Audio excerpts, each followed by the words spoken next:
समाजातला कुठलाही मोठा असो छोटा असो लोकप्रतिनिधी असो कुणी छत्रपती शिवाजी महाराजजी बद्दल बोलण्याचं सर्वांनी विचार करूनच त्या ठिकाणी स्टेटमेंट केले पाहिजे।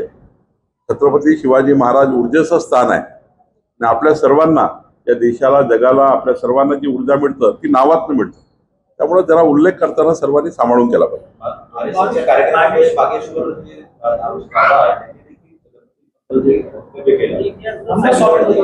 ते कुठल्या तरी एका पुस्तकाचं त्यांनी एक उदाहरण दिलं। पुस्तकारांनी पुस्तकं लिहिले, त्यातनं इतिहासामध्ये कमी जास्त प्रत्येक ठिकाणी वेगळ्या पद्धतीने लिहिलेलं आहे।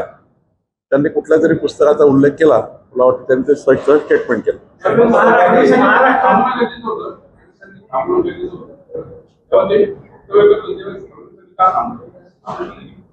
त्यांनी पुस्तकाचा काही दाखला दिला कुठल्या तरी, आणि पुस्तकाचा दाखला दिल्यामुळे आम्हाला तेव्हाही वाटलं की पुस्तकाचा दाखला आहे काय। हे जे साहित्य हे महापुरुषांबद्दलचं जे साहित्य लिहिलं गेलंय जसं छत्रपती शिवाजी महाराजांबद्दल हे जे ऑडिट होणं गरजेचं आहे, कारण की कोणी काही त्याचा दाखला दिला जातो। एकदम तुमच्या मताशी सहमत आहे। छत्रपती शिवाजी महाराजांचा खराखुरा इतिहासच त्या ठिकाणी मांडला गेला पाहिजे।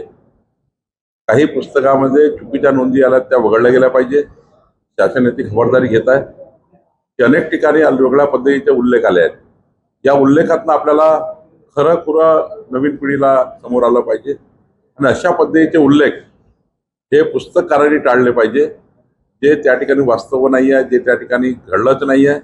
आणि मला असं वाटतं हा इतिहास जो आहे जितक्या पारदर्शीपणे समाजामध्ये पिढी समोर जाईल, मला वाटतं यातनं खूप चांगला विकसित म्हणजे येणारा भारत हा मजबूतीने घडेल।